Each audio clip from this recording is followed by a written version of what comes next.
sex. I want to go there. Places we don't go, conversations we don't have. Let's talk about sex. A la TLC. Okay. I love talking about sex. I do. Okay. I'm trying to think about one. I'm a pleasure girl. I'm all about having sex, getting sex, being up under somebody's sun. And so if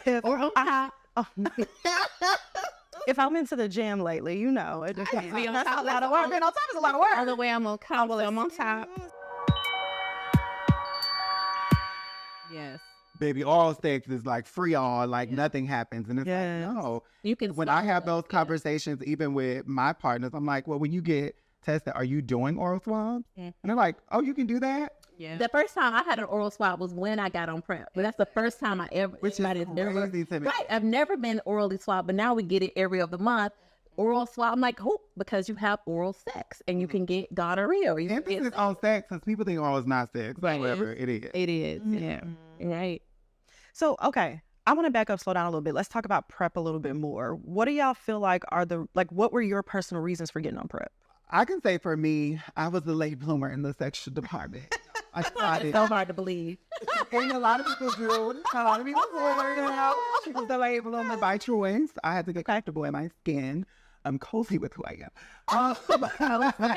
And so once I got to that point, I was like, okay, if I'm going to be out here having sex, then I want to make sure that I am using preventative measures, because when I think about just like HIV or STIs in general, that education was planted in me at a young age. So I knew that when it was time for me to start having sex, I knew what I needed to do. I didn't go in it uninformed about what was happening in the world. So for me, it's about making sure I'm preventing from STIs, because we as just Black people, period, we have so many other health things to worry about. Yes, very true. So many other health things to Yes. consider. So why, if you have this preventative measure here, why not utilize that? Queer people, trans people are heavily stigmatized with HIV. Yes. And so, people don't, and I hate to say it in that way, oh, you don't want to become a statistic, so to speak, but you don't, or sometimes maybe like to show a different example, to show people like this is not the whole community. Yeah. And if the community, I would hope, maybe knew better, just made different decisions in moments where there was consent, let's be clear, maybe they wouldn't be a part of those numbers or alarming rates as well. So I think for me, one is for self, but two is also to show an example to my community, like you can do this. Yeah. You can prevent this, period. And that's too, like, that's me too. I got on PrEP to be an example, right? Like, I volunteer as tribute. To get on PrEP to show other Black women that you can, it's for you, because a lot of us don't think it's for us. Yes. It's for you. I've been on it for a year or so. My cookies still work. Everything functions. I haven't gained any weight. I have all my teeth. So that way people can be like, okay, I think I'll at least look into it. PrEP is another tool in the toolbox for you to use. Yes. And so Similarly, I'm a matchmaker, so I'm encouraging singles to go out on dates. I want to practice what I preach. And I think that's the important part. Like, we have to have the conversation. The reason I'm on PrEP is because Ashley's on PrEP, and Ashley told me about PrEP, and then I'm going to tell someone else about PrEP. And I think in our community, that's how the word spreads anyway. That's how we generally disseminate information. How do you find out who does your hair? How do you find out? Exactly. So we're a word of mouth community. And this is no different. I'm a married mom that lives in the suburbs. I have multiple degrees. I'm on PrEP. Yes. And that's what they need to see. Yes. I want to normalize it, because honestly, on a lot of the pamphlets and different things I've seen, it's been people that didn't look like us. It's like, is it just for this type of community? No, it's for all of us. Right. Yeah. Well, and listening to y'all is making me remember. So I've been on and off PrEP since 2018. I've only gone off PrEP because I move around a lot. I'm an educator. I'm constantly going to wherever I can go to get the best paycheck. Okay, which is nowhere in education if we're being real. But your girl is trying. And so I remember that first appointment, this doctor said to me, well, are you a sex worker? When I told her that I wanted to be on PrEP. And I was like, well, no, I love the girls, but no, I'm actually in a committed partnership. Honey, sex work is work in here. Yeah. And so for me, it didn't bother me, but I was wondering, what is it about PrEP and what doctors and medical professionals are thinking about PrEP that says you need to either be a man who has sex with men or you need to be a sex worker in order to take this preventative step. And so I ended up having to spend a couple of hours navigating and negotiating and having this conversation. I have a PhD. How many other Black women feel comfortable arguing with a doctor and shouldn't have to do it? And so at the time, you know, I go back to, I was dating someone who was HIV positive. We're in a serodiscord relationship, which means A serodiscorded relationship. So he's HIV positive. I was HIV negative, and I wanted to stay that way. And so I added PrEP as part of our sexual regimen. I'm still negative, have been. We had unprotected sex. And I was thinking about, how do I make myself feel comfortable, right? Yes, you equals you, undetectable equals untransmittable. I know in my sort of conscious and intellectual mind that someone who is taking their HIV medication and is in care cannot give me and transmit HIV. And I still need to be responsible for myself. Similarly, I was in a relationship with someone like that too. He was actually trans attracted.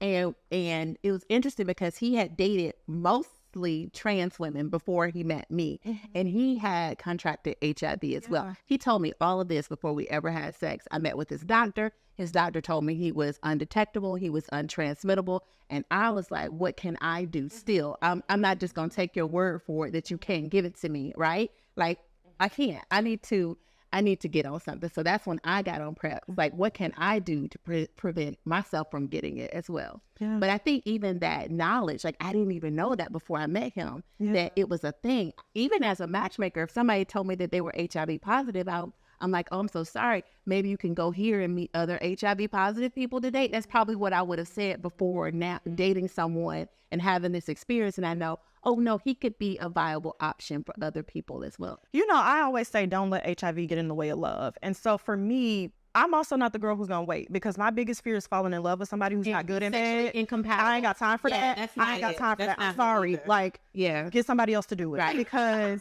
that's that communication. We here. Okay, here. Like, I got to know that we're sexually compatible, or we not pass and go. So my doctor was the first person to tell me about PrEP, and I didn't initially take her up on it because I was like, well, what is this? What am I doing? But then Ashley, being my friend, having the conversation with her, that was really the piece that made me look into it further. I tell everybody that I'm on PrEP because it's really important that you see people who look like you. Exactly. You see people in your demographic to understand that it's not just for gay white men. It's not even just for Black gay men. It's for anyone who wants to take control of their sexual health. Whoever you are, if you're having sex, PrEP is for you. And not for nothing, but I can remember in high school, a friend of mine, her mother contracted something from her father, right? And they were supposedly in a monogamous relationship. That is burned into my head. So even, I'm in a polyamorous marriage now, but we started off monogamous, and I have always had that in the back of my mind. And so even if you've been married a long time, like, your sexual health is your responsibility. Yes. And so don't offload that to your husband or your partner and hope and wish and pray that they're being monogamous with you, because you don't know what people are doing. So why not just take control for yourself? Right. Absolutely. Right. And I think that's how I felt. To your point, it's like, what can I do to control my own body, to control my own health? Exactly. I don't want to just hope that you taking your pill every day and you staying undetectable. What can I do for myself? And so it definitely, being on PrEP gives me, I just feel so much confidence when I meet somebody. Like, I know my status. Like, it's a great feeling. I know my status. I'm getting tested every other month. Like, I know my status at all times. Like, that's just so much confidence. Yes. Like, when I walk in the room, like, let's go. It's on. So I'm curious. I want us to talk a little bit about, what does it mean to be a Black woman? How does it feel? How do you move through the world and navigate socially, emotionally, spiritually in your Black woman body? Hell, what does it mean? Sometimes I feel like that question, especially being trans, is very, challenging, tricky. Yeah. But sometimes I'm like, what does it mean versus how does it feel? Like, what are your experiences? What do you go through daily? Like, what's happening? How do you show up in the world? So I sometimes battle with that question for me, being a Black woman of trans experience. Because one, I don't want to invalidate anyone else and how they feel about their identity, but two, I don't want my identity to be validated. Right. And I also don't want people to think it's all about reproductive organs, are all about the aesthetic and the hair and the makeup and all of that. So for me, like it's deeper, it's spiritual. So I don't know that I can't always put that in words, because people do expect the aesthetic to be a part of it, or the body, the anatomy to be a part of that. So for me, that's the best way I can explain it, is just what I journey through every day, but also how I feel. Being a Black woman for me is powerful, is beautiful. I am finding myself in being able to just be authentic and living life on my own terms, and not allowing programming or societal norms or anyone to dictate my life but me. So for me, being a Black woman makes me proud. It makes me just really, it fills me up, because I feel like we are always the example for everybody else. Like what we do, how we dress, how we live our lives, we're always the mold. And so it feels good to be on the side that sets the trends. Yes, that's good. Being a Black woman is everything to me. Like I especially love being a dark-skinned Black woman. Yes. Come on. Right? Talk about it. Like, people often ask me, how do I feel being dark-skinned? Or because a question. Wow. It is. Well, because a lot of people who are dark grew up and were like made fun of. They were dark skinned. That wasn't an experience of mine. My mother's dark. My grandmother's dark. So I grew up around dark skinned women who made me feel like I was beautiful, and it was perfectly okay being dark skinned. So I love being a dark skinned, bald headed Black woman. Is everything. I love it. So for me as a Black woman, I mean, we are the mother of the civilization. Like we started all of this. This is all ours. And I take it as from a nurturing perspective, because we protect who? And I think people forget that. We protect our men too. We protect our children too. We protect everybody around us. That's what we do as Black women. And that's why for me, this ties in to our role as a Black woman. I'm protecting y'all by being on PrEP. As I'm listening to y'all, I'm thinking about the things that bring me joy about being a Black woman, right? It's the sisterhood, it's the community, it's the fact that, I met some of y'all today and I feel like I've known you my whole life. There's a shared experience we have as Black women that sort of binds and ties us together in ways that I don't feel that kind of kinship with people that aren't Black women. And so I think for me, that's always a positive, but I want to talk a little bit about some of the challenges of being a Black woman, right? We are expected, yes, it's a yes and for me on the protection piece. Yes, we're supposed to protect people and show up. And I sometimes feel like we don't get that same protection back, or we don't have the care and love and kinship and community that we deserve from people that aren't Black women, right? I tell people all the time as a Black woman, all we got is we and us. I'm not dependent on nobody else. And I know if someone has my back, it's always going to be a Black woman, even if I just met her, even if she's someone I'm only connected to on social media or whatever the case may be. And so I want to talk about some of those challenges, because that's a big piece of our experience as well, and something we have to navigate in every situation. Very true. I think where I'm at in my life, I have to live for me. And that's not something I saw my mother or my grandmother do. Yes. I saw them acquiesce to men, to family, to everything except for themselves. Social pressure, religious pressure. And I am unwilling to not live this life the way I want to live it. Come on. And I'm a mom, and I love being a mom, but I'm a woman first. Absolutely. And I have to have the experience of being just in my body and who I am. And I'm not going to let anyone tell me that, being asexual or being polyamorous or being a mom and being a wife or all of these things because it doesn't fit in their box is wrong. Yeah. So, at this point, I think one of the things that is difficult about being a Black woman is that a lot of times, because we may be the first in our family to do a lot of things in our generations, first to go to college, first to be multi-degreed, right?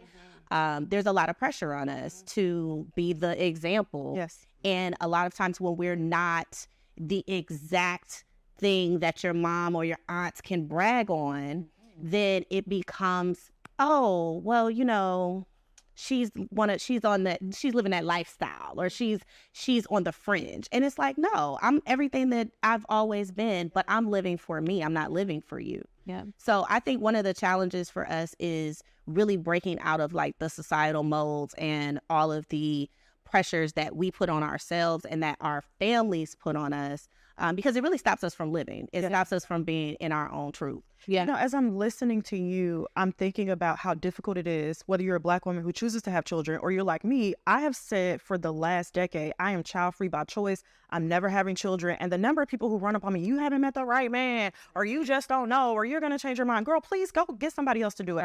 I'm not, right? And just the expectation as Black women that we live our lives for other people because this is what it means to be a Black woman. No, there's no one definition, no one way to do this. There is no one pathway that we have to take. And so I think for me, part of how we move through those challenges is in accepting each other as Black women, creating community and space for us to actually sort of see each other for who we really are, right? Not just, oh, okay, you're a Black woman. No, I see you for who you are. Yep.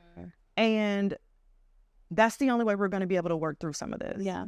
I think it's important because as a mom, but I also understand your point of having agency over my body, because I date a lot, to your point. And I enjoy dating. I enjoy the men or women or whoever I choose to engage with. And I don't want to be placed in a box because I'm a mother. Like, well, you can't do these things because you somebody's mama. I'm somebody's mama. I'm a really good mom too. And I love being a mom, but I'm also a woman and I enjoy sex and I have prioritized pleasure. Sue me. Like, why is that a problem? Why do I have to hide that? Why can't I shout it to the rooftops if that's what I want to do? And it's like people have this warped sense of you're a mother, you got to put that away. Like you can't do that anymore. And it's like, no, I'm still sexy. And while I got it, I'm going to be out here in these streets.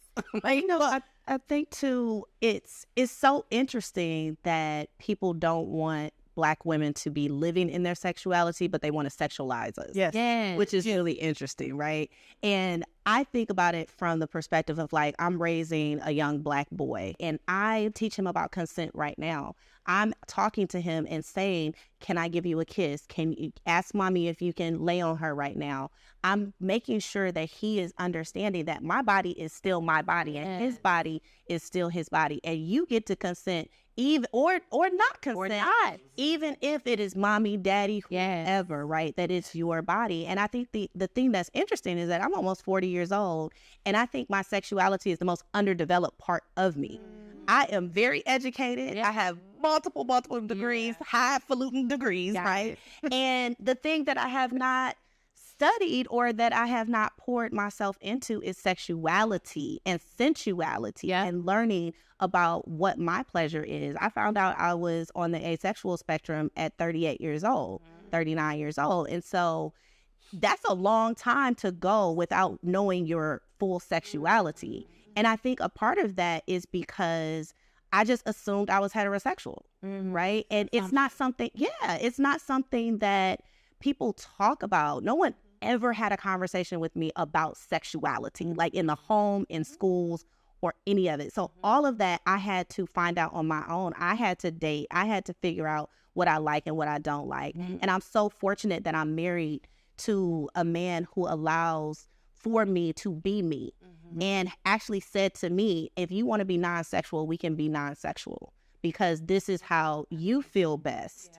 And that is like, oh, hallelujah, thank you, Jesus. Right? Because I felt really tormented by not being able to keep up with my wifely duties when I got married.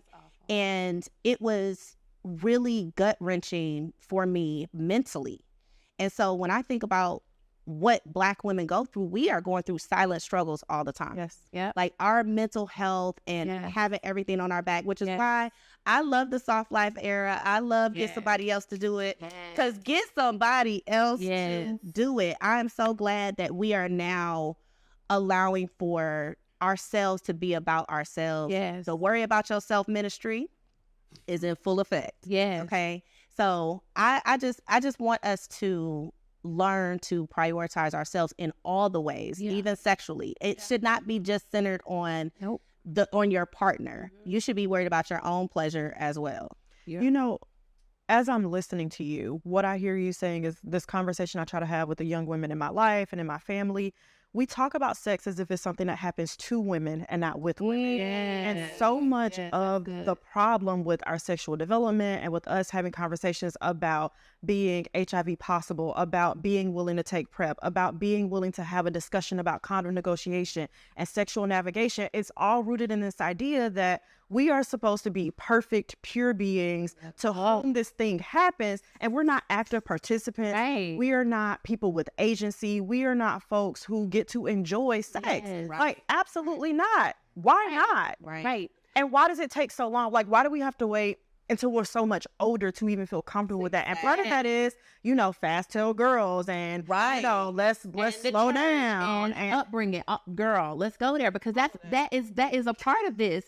It makes us repressed. Like, I was talking to my girlfriend because, you know, my little boo said I need to teach some classes on, you know, oral sex. And I said, and I was telling her, and she was like, she said, I don't ever have to do it. If, you know, if I never do it again, it'll be fine because I don't enjoy it. I'm like, oh, what you mean you don't enjoy it? I really, and it's, I want to give you pleasure. You want to give me. Why do I know this now? Yes. Why didn't I know this at 20? Yes. Why didn't I know and enjoy it so much then? Like, so I wonder, to your point, no, I know exactly why. Because the church said it was wrong. Because I was told this, you being a fast tail girl, you need to, this is how you behave. This is ladylike behavior, and we don't do these kinds of things. So there's a plethora of like 12, 16 different types of orgasms. Of course, yes. So you have to know which type you are and how your body works. So it's not that they can't have orgasms. Most women have clitoral orgasms, 75%. And so the other ones don't really know, are just or the other ones are just trying to have penetration orgasms and don't know the other types, other 12 types.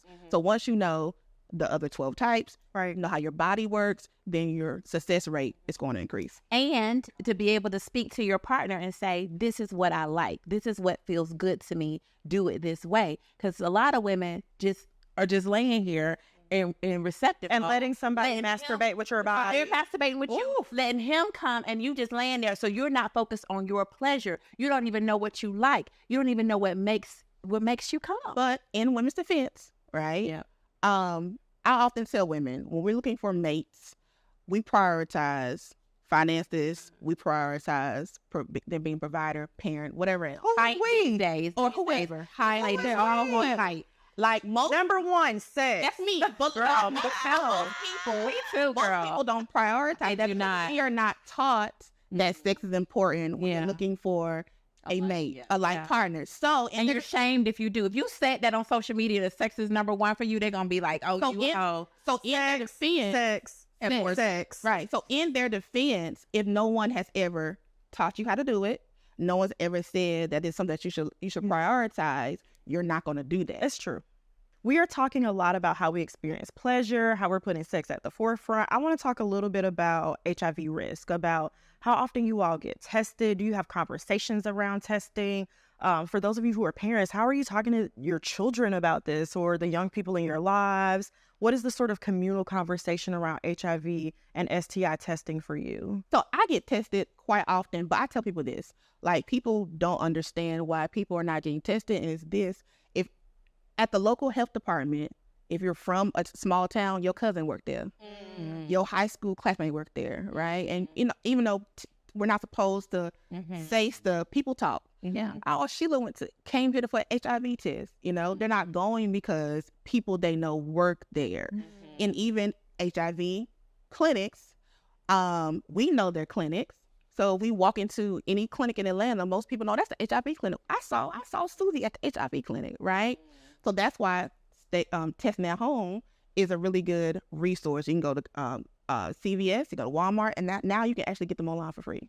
So I do those for people who don't feel comfortable going to a clinic to get tested. It takes 20 minutes, do a mouth swab, and you have your results in 20 minutes. Yeah. Well, because I'm on PrEP, I get it every other month, right? So that's amazing. But I've always tested, I would say, semi-regularly every 90 days or every 6 months. But I will say sharing the results is really the important part too. Like knowing your status, but also sharing that with any of your partners. And one of the things that I am so excited to share about my community, which is the polyamorous community, it is a normal thing for us to share results. Like if I like you, like pretty much the next thing is like, okay, let me see your results. And it's just, that was not the case when I was monogamous. I can't recall ever actually seeing the result. I've had the conversation, but no one ever showed me a piece of paper. Right. In my community now, it is very standard. Like people be having it on their phone, like, look, last test was last week. This is this. So I love that for us, right? And you don't even have to be poly for this to be your standard. But for me, even though I may have sex 6 times a year, for me, it is. Sorry, Jesus. Yeah, repeat. I'm asexual, y'all. Golly. You know what I heard recently that shocked me for someone who's also poly, and she was saying how now a lot of the poly people are not getting tested, and I was like, what? Well, I'm not getting tested. This is in Atlanta. Because we were talking a PrEP conversation, and she was saying how I guess because they are familiar with each other, and they all go to the same. They parties. like a lot of them. Y'all need to get tested.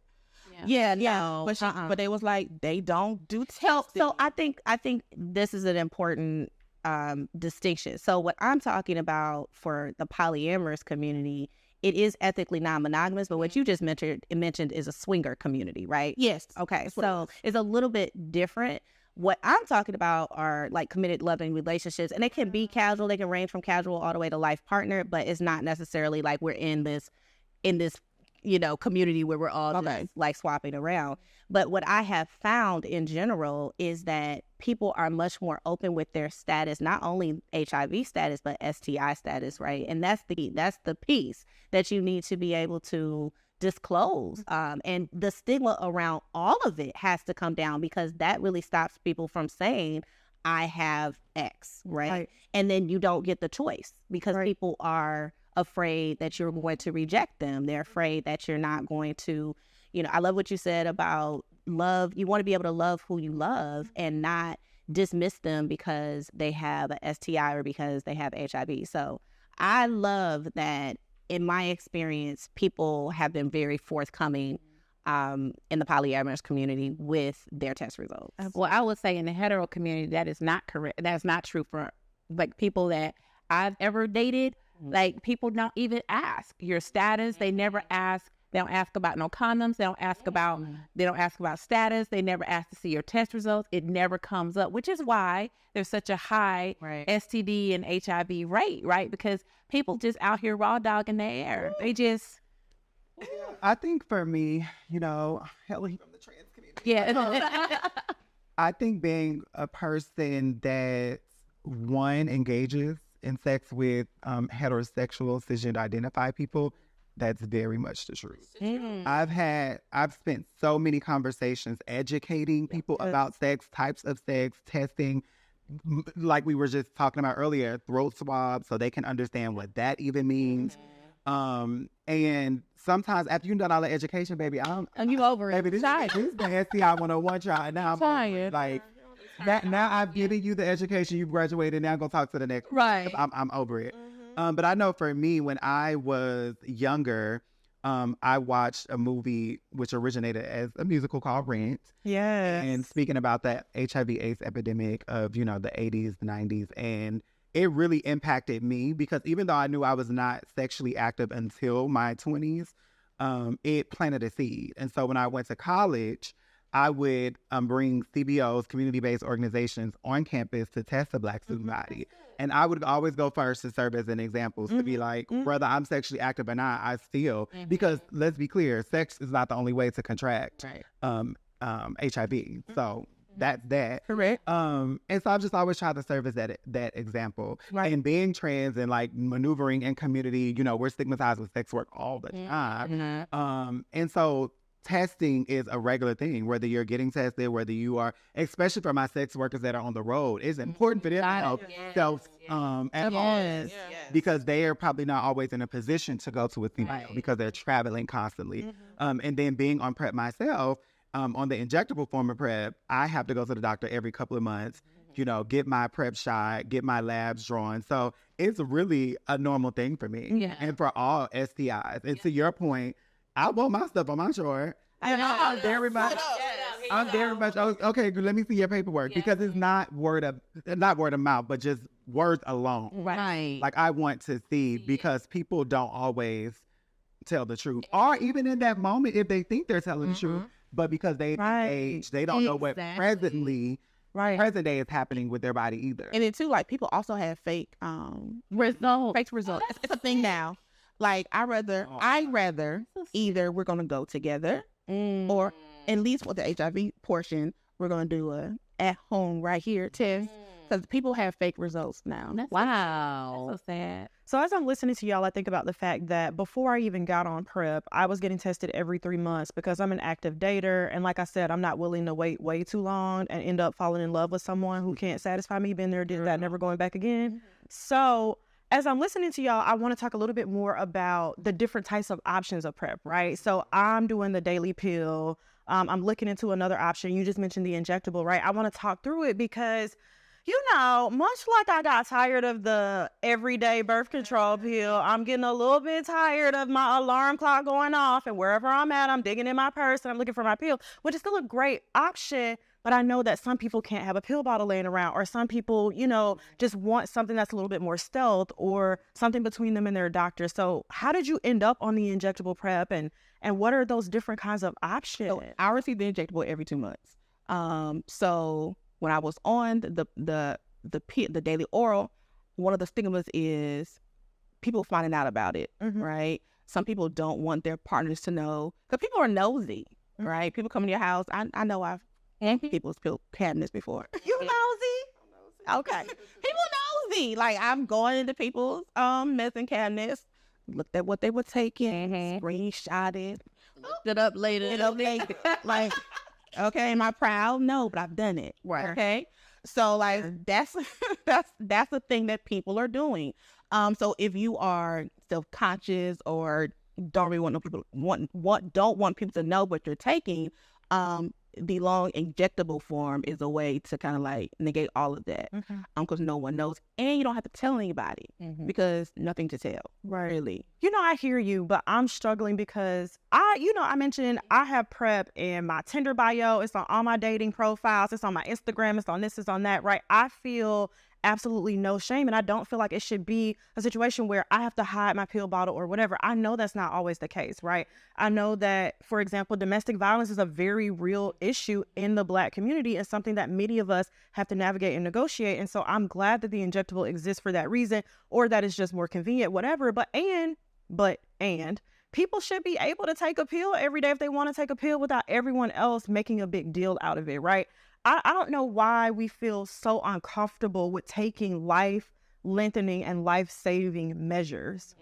Why is it I have to be natural? I have to, I don't want to take stuff. I don't want to whatever. No, I'm doing everything I can to live as long as I can because as a Black woman, I got enough stuff to worry about that's already trying to take me out. Right. Absolutely. I think for me and my experience, I feel like it's two things. I feel like people, people don't do enough research. Yes.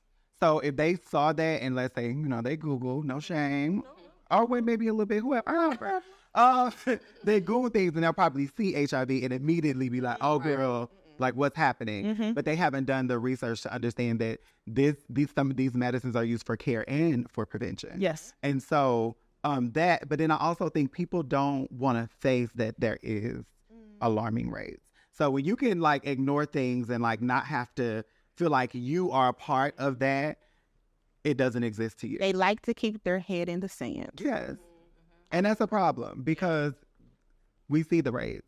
We see who it's impacting. It doesn't belong to one community. All of us. All of us. Interesting though, like I talked to all of my friends about it and they are all like, really? Like, wow, like what is that? Tell me about it. Men and women. And so I think sometimes too, yes, stigma is a thing. I'm not saying that it's not a thing, but I think the people that are on it, like those of us who are able to be the ambassadors somewhat in our own pods, in our own communities, in our own social circles, we really serve as the example, because most people aren't going to go Google. Most people aren't going to, it's literally going to be like, hey, I'm doing this thing. This is why I'm doing it. If you think this is something that will work for you, like, ask your doctor about it. And then a lot of Black people have a lot of medical mistrust, right? So, Absolutely. yeah. The Tuskegee And Henrietta Lacks and a couple other people, right? So we have all these conspiracy theories, different things. Yeah, then the government planned this here to kill us, and all these different things. So, like, I think part of the reason it's not enough people they know on it, right? And then it's just you, Mickey, just one person. I'm like, well, so they don't really see the significance of it yet. Right. Go ahead. I was going to take your point when you say they don't know enough people on it. To even sit here speaking cis Black, or not head, excuse me, cis Black women, and to know that y'all on PrEP is shocking to me. That's shocking to me. Really? It's very shocking to me, because while I know that this preventative measure is for all of us, again, like I said earlier, when you don't think you are a part of a certain demographic that is impacting, you don't think it doesn't apply to you. Absolutely. So with that mentality, I don't know that, one, if no one has said anything, but I don't know that I know a cis Black woman who is on PrEP. Right. Well, now you did it. Now sitting on this couch today. Right. Our community is ingrained. Like, PrEP. Right. PrEP. We never hear it. Never. But that's why for me, this is beautiful. Yeah. I'm so happy that y'all are so open about it and encouraging friends and having conversations because we do all the time. Yeah. But this, for me, is just beautiful, because I don't, until today. Yeah, no, I tell people about it, but one girl was married and she kind of experienced what you experienced without all your degrees. And she's married and she went to, and they're poly, I don't know if they call themselves poly, but they swing or whatever. So she went to the doctor and she told her doctor that she was interested in PrEP. And the doctor was like, well, I don't know why you need to be on PrEP. You're married. And she's like, it shouldn't even be. Yeah. Like, if you say you want to be on something, just give it to me. The bias. Give it to me. I'm fortunate. My doctor has been so open with me about it. I never felt any judgment coming from her whatsoever. But I think doctors have to remember that not everyone is going to be forthcoming and tell you what their sexual life is about. And even if they're just going to, their regular doctor, the doctor should still be having a sexual health conversation with them. And I was thinking about how I've gone to OBGYNs for years. I have a baby. No one has never talked to me about it. Nope. I had to play devil's advocate, right? Okay. So, in the doctor's defense, so so doctors are not trained on how to have sexual conversations. They should, be, but they're not. So, like, they're learning as we're learning. So we kind of have to give them a little bit of grace, not a whole lot, but a little bit, because they're not trained on it. It was. I would think, though, when you do your intake process paperwork, that it will be some type of questioning, because they ask all your other business. They don't ask about sexual health. So it'll be some type of sexual health type of PrEP something, because they ask, well, that's how you last period, when last time you had sex. Right. So that it should be included, but it's not. But hopefully it'll be changed. As I'm listening to you talk about, how rare it is to see this many Black women in a space who talk about being on PrEP, who are open and willing to have conversations about being on PrEP, I'm wondering, how do you all go out and preach the good gospel, right? How do we share with other Black women that PrEP is available to them? This is something that's for you. How do you phrase that conversation? What do you want Black women to know about PrEP? So I tell people to think of risk like this. So you're a Black woman. If you're a Black woman in who's a teenage years, you're at risk. You're one who's my age, you're at risk. So think of it like this. I think of it. So you have two pools, right? One pool has 5 piranha. The other pool has 50 piranha, right?